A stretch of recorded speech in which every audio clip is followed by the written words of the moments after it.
الهی بنده گم کرده راهم، الهی بنده گم کرده راهم، ترحم کن بر این حالی که دارم،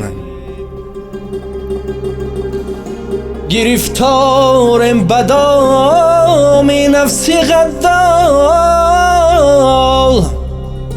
گرفتارم به دام نفس غدال، سراسر غرق این دنیای مردار.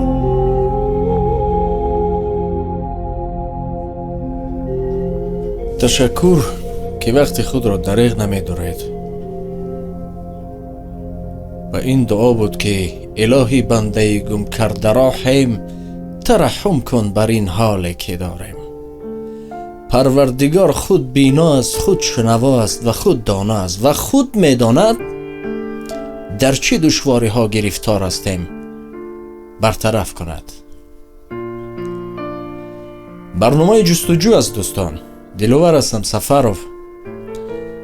در زندگی هر چی رو که گم کنیم چین قدر خجالت میشویم. حتی یک 10 سامانه، یک 50 سامانه یا مقدار پول یا تلفنی موبیلی. اما نفرانی هستند که فرزند گم میکنند. دوسترویکانی ما که پدرها رسی هستند چند سال پدر میجویند. خیلی زیاد هستند. یکی پدر میجوید، دیگر این مادر، برادر، شوهر. همه کس دعا کنیم که هر گم شدگان پیدا بشوند و به منزل، به نزد والدین، خانواده، فرزند و همسران خود برگردند. دعا و تمنیات ما این است. چند نامه‌ای که آمد دوام ما امروز کوشش میکنیم ساده تر کرده برای شما بفهمانیم و شما از این نفرانی که گم شده هستند، شاید نفر را میشناسید یا هر چی که باشد، میتوانید به همون رقم ها مراجعت کنید. به همه شما تابع بولیده رو تمنا داریم. در رقم ما نیز دعا را فراموش نکنید. رفتیم چند نامه‌ای که اومد قرائت میسازیم. قریب بود که فراموش کنیم.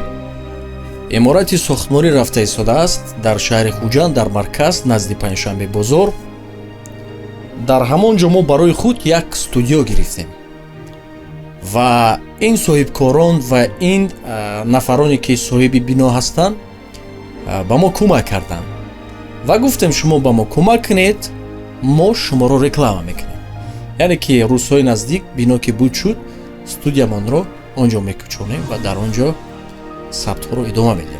کمک کردند. به این خاطر نفرانی که باشن اگر خانه‌خوار تا مدت 6 سال به فایز است. مدت 6 سال کمک من نمیدونم چند سومی میغلطد، کمک میدید و صاحب خانه میشوید. رفتیم. خوجند پالاس پیشنهاد میکند خانه های استقامتی از مجموعه قصر خوجند این طور تا حال نبود. با مدت 6 سال به فایز در مرکز شهر، این طرف پنجشنبه بازار، روبروی فیلولوژیای تاجیک. بنا از 12 آشیانه عبارت بوده. 2 آشیانه توقفگاه زیرزمینی دارای لیفت های بی آواز و بی قوه برق تا 6 ساعت. باغچه خصوصی بچگانه. شما نه تنها خانه استقامتی، در آشیانه های پایان مغازه های زمانوی گرفته می توانید. جای آرام و آسوده. کجا تعریف میکنیم؟ شنیدن کی بود مانندی دیدن. مرحمت به مجموعه خوجند پالاس.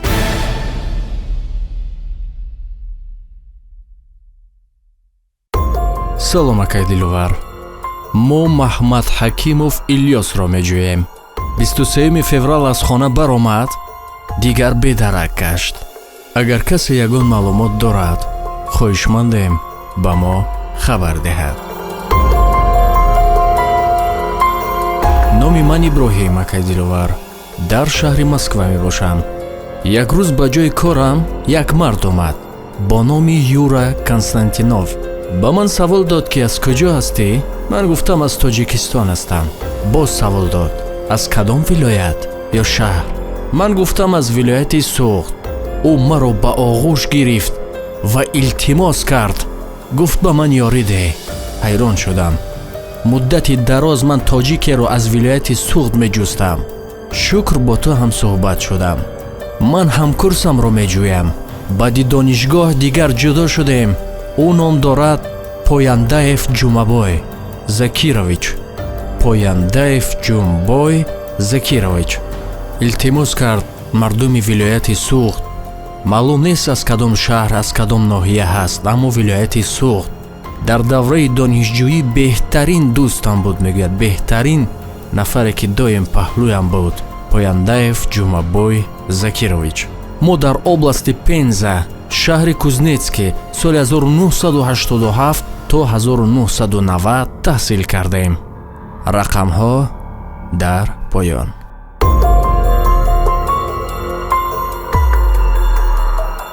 ин нафар Саидбеков Ҷонибек. соли таваллуд 8 сентябри 1978. соли 2008 аз хона баромада дигар боз нагашт.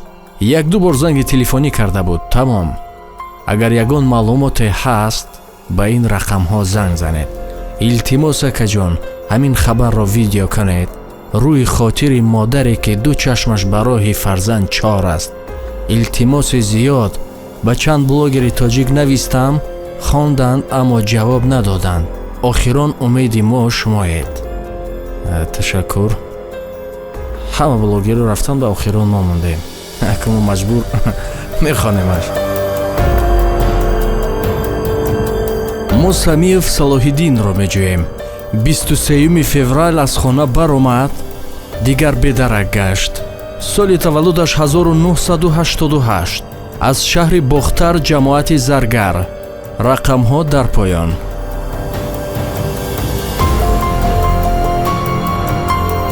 мо бародарам Фарҳод Саидовро меҷӯем.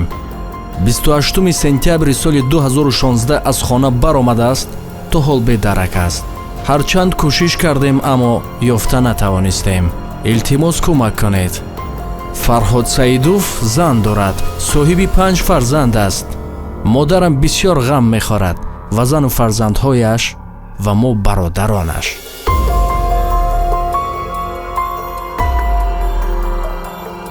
акай Диловар, ассалому алайкум. як хоҳиш дорам. ҳамин бародарам аз соли 2017 беному нишон шудааст. ному насабаш Умед Махсумов. инҳо рақамҳои ман. ташаккур барои барнома.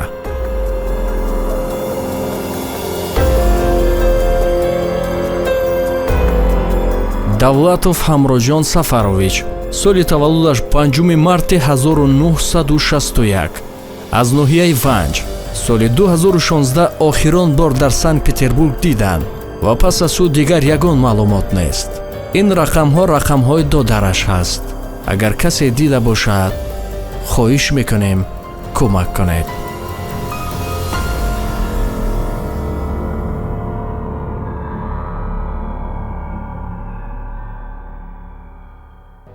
инҳо буданд чанд номае ки омад дар давоми ҳафта барои шумо қироат кардем. азизони дил, рафту шумо касеро меҷӯед, шарт бисёр содда аст. 4 расм дар бораи гумшуда каме маълумот, ки аз куҷо гум шуд, чӣ гуна ва ҳар тавре ки ҳаст. ва рақами телефон. ин се чиз муҳим аст, то ки ҳар касе ки пайдо кард донад ба кӣ занг заданашро. ба рақамҳое ки дар поён мебинед, дар ин рақамҳо вайбер аст. фаромӯш накунед, на ватсап, на имо, на дигару дигар, танҳо вайбер. бо тариқи вайбер рост ба утоқи корӣ меояд, ба студия меояд ва дар ин ҷо осонтар гирифта, ҷойбаҷо карда онҳоро гузоштанд. барномаи навбатӣ намедонем кай мешавад, аз худи шумо вобаста аст. агар ки зиёда аз 10 то шуд аризаҳо, метавонем барномаро шурӯъ кунем. вақтҳо буд ки барнома сари ҳафта, аммо то рав мардум кам шуд. метавонед ба ёру бародари худ расонед. ин барнома бепул аст. танҳо ба хотире ки як зарра ҳам бошад фоидамон бар ҷомеа берасад. метавонед муроҷиат кунед. мо кӯшиш мекунем то ҳадди имкон ҳар атрофе ки мардум моро тамошо мекунанд то ки якдигарро пайдо кунед, якдигарро гум накунед. ин ҳамон ҷиддии минияи тоҷикӣ гӯем хато намекунем. боқӣ худоҳофиз. худо кунад ки касе аз касе ҷудо нашавад, касе касеро гум накунад. تو سراغت را نیابم، من شبانگاهان نخوابم.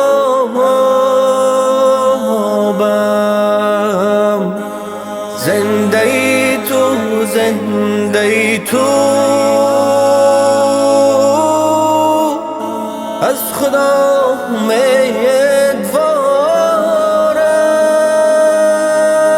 امیدوارم. ای خدا مشکل کشایم، یوسفم را باز یابم.